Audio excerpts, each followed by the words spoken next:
श्रीराम जय राम संकट मोचन जय हनुमान।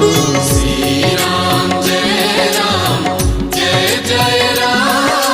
संकट मोचन जय हनुमान।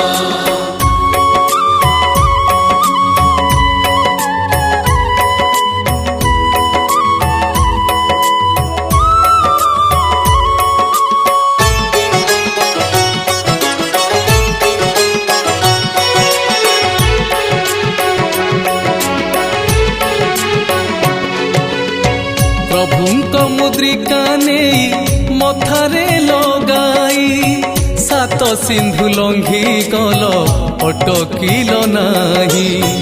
जेमिति कठिन कष्ट काम आसु पछे